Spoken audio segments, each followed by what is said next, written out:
The Mental Health Show with Mark Aiston. Wayne Phillips was an outstanding sportsman. He played cricket as a wicket-keeper batsman for Australia in the 80s. He's been a coach of the Redbacks. He is a mentor.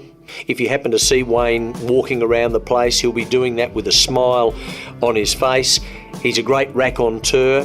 He's a very, very funny person. But Wayne has had his own mental health issues, and at times it's been really tough. Wayne Phillips, welcome along to the Mental Health Show. Great to catch up with you, mate. Yes. Yeah, really good. So you're good. You're good. Yes, I am. Yeah, and that's correct. I mean, I'm a very, very proud grandfather of two, and the kids are great, and home is good, and Adelaide is terrific to me, continues to be. So yes, I'm good. But there was a time when you weren't. I think so. Not drastically confrontational or anything like that, but it just wasn't right. It wasn't me, and that was what was frustrating. Rather than it was challenging, certainly challenging, but it was. I just couldn't get a trigger on what it was that was causing me grief, and I wasn't sharp. Can you explain how you felt? I was a lot happier not being me. Oh. So I was, I've always been, I think, fairly upfront and open and happy and good to see people. Confidence. Absolutely.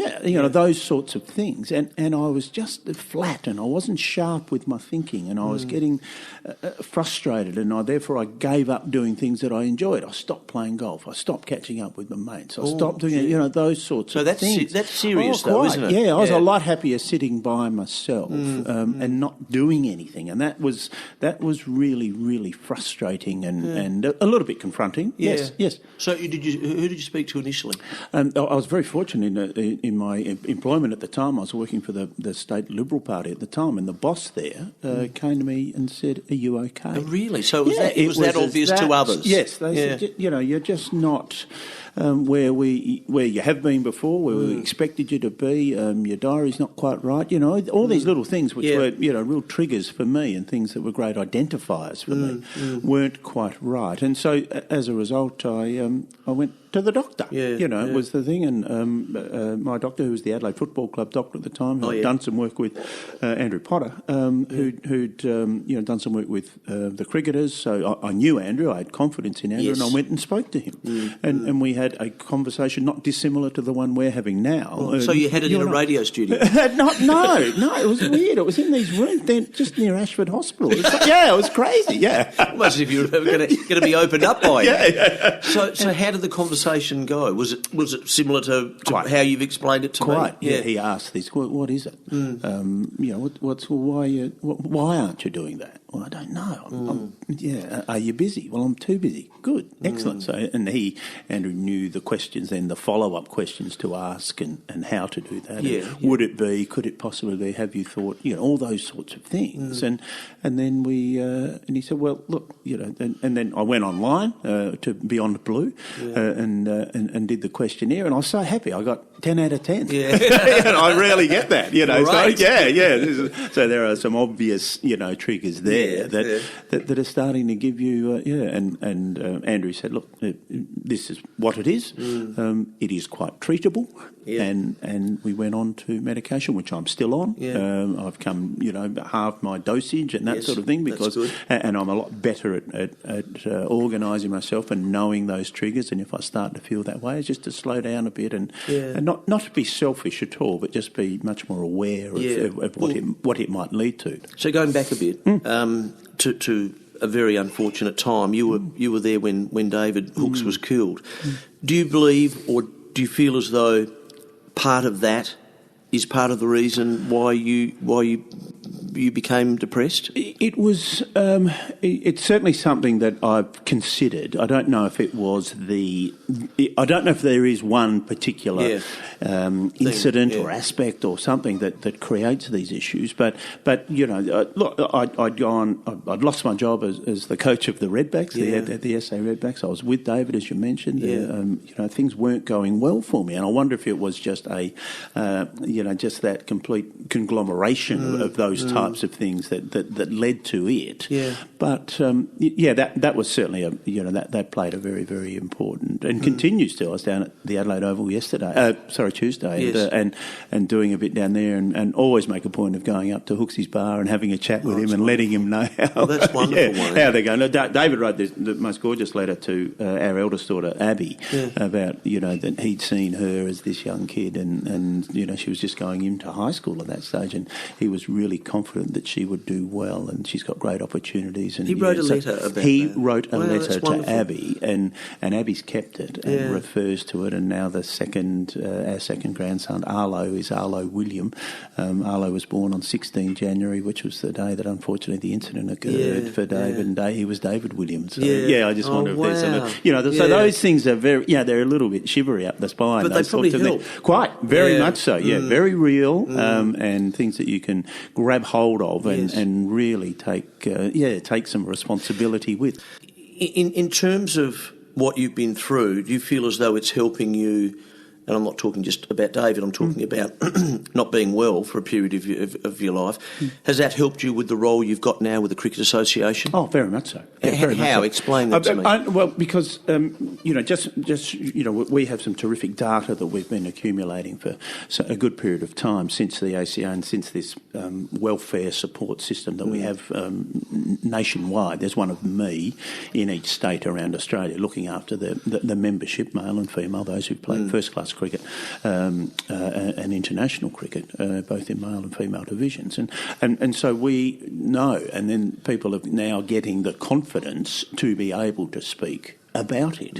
What do you think, Flipper? Could we do something for? And of course we can. We have that resource available. Let's just put you with the right person and do that. I don't have the answers, but I certainly have the confidence and the scope and the knowledge and the link with whomever it is that would probably be the best person. We go back through head office and get that done and set that up and get it to work. It's great. And you were saying that the numbers in cricket are quite significant. Significantly higher compared to, we don't know the answer to that. We don't. We obviously keep doing the research and gathering the information to make sure. And we do. We have a health fair day each year, and the numbers here in South Australia are outstanding. The attendees that go, but there is skin care and there is their general health, and there's their hearing, and there's eyes, and all of those. We did them when we were young. Correct. Remember at school in grades 5 and 6. Yeah. Well, we're doing that now on a regular basis. It's a great chance to catch up and see and talk and ask those questions and find out a bit more what's going on and about it all. So it's a terrific role. It's been great. 2.5 days a week allows me to do a few other things as well, which I enjoy doing. And it's been a lovely involvement for me. So if someone's not well, do you pick it up by not necessarily their actions away from cricket, but from their actions as they're playing and preparing? Do you see something not quite right? Not necessarily. But then when you deal with the person who's come with the issue, and you go back to their cricket and think, gee whiz, that's interesting. Okay. Perhaps we should be getting better at that. And we're a pretty good game, a pretty good family. Sorry, that's a rotten word, I know, but we're a pretty good family as far as understanding their mates who you played with and roomed with and travelled with and did all of those things with and knew so down close with, you were so interacting with that then something happens. Well, they were your family on tour, when those sorts of things. That's who you're aligned with. And talking about cricket and talking about sport at that highest level, there's going to be euphoric times when you make the team or you get 100 or you get a bag of wickets. Yes. But there's also going to be those times where the coach is going to have to say, we're going to drop you. Got a minute? Yeah. Now, yes. That must be tough. Horrid. The media take that for granted. The football teams drop this guy and that guy, but we don't really think about how they feel about it. And that situation of footy is a good one, and that chap who's been left out, who's watching that team play, who if things are going according to plan and everything's going beautifully and the team's winning and we're going well, and I'm contributing and I'm sitting at home watching it on telly and I'm not part of that, and singing that song at the end of the night. And everyone's going to react differently, aren't they? Correct. Yes. Yeah. And you mentioned that euphoric. You know, that Australian cricket team winning a series, and how good's that? And getting on that plane, and you're not there. You know, it's quite confrontational. It really is. Yeah. So going back to when you were playing for Australia, I take it you were well then. Were you well then? Quite. I was sharp and organised and needed to be. If you weren't in that environment, would you have found it difficult to have spoken about it? Quite. Yeah, very much so. See, that's I a think, problem. I think we're a lot better at it now.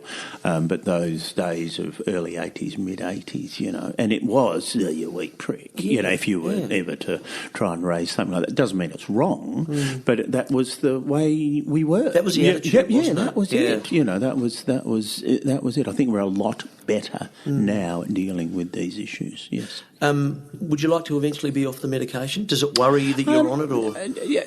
I've spoken to my doctor about it. You know, should I be? And he's asked it, and I've said I'm just not confident enough yet to go off it. And he said, well, then you stay on it. Yeah, and it's obviously, you know, adjusting, you know, how I think and, you know, what's happening there and you know, the body function of that thought process and that sort of thing. Well, it's assisting with that, and as a result, I'm quite comfortable in maintaining the medication. It doesn't concern me. It allows me to do things I need to do. Does it have, if you don't mind me asking, does it have side effects? I mean, obviously a lot of medications have side effects.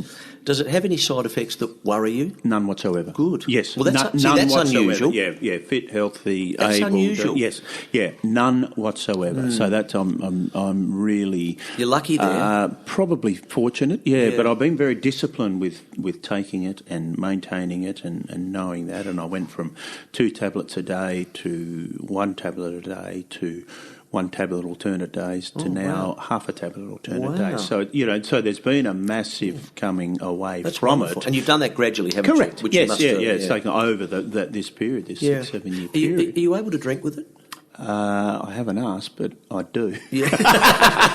And I'm, you know, sensible enough, but getting close to 60. No, I enjoy a glass of wine. I have a couple of beers. It's, you know, you can do that. And I'm really comfortable and confident if I'm doing that. Then I know I'm probably pretty well and back to the person that, or closer to the person that you know, people tend to identify with. So, as just a summary, if someone's not feeling well, what's your advice to them? Oh, look, there are genuine support networks available to do that, and you know, Beyond Blue, and I'm you know, I've got an alignment with Beyond Blue, but make the call.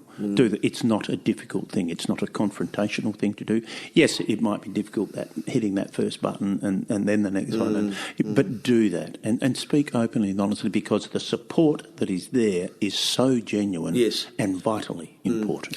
Knowing that you had to come in and I was going to interview you, did you up your medication this morning? I took a little, one complete sleeve.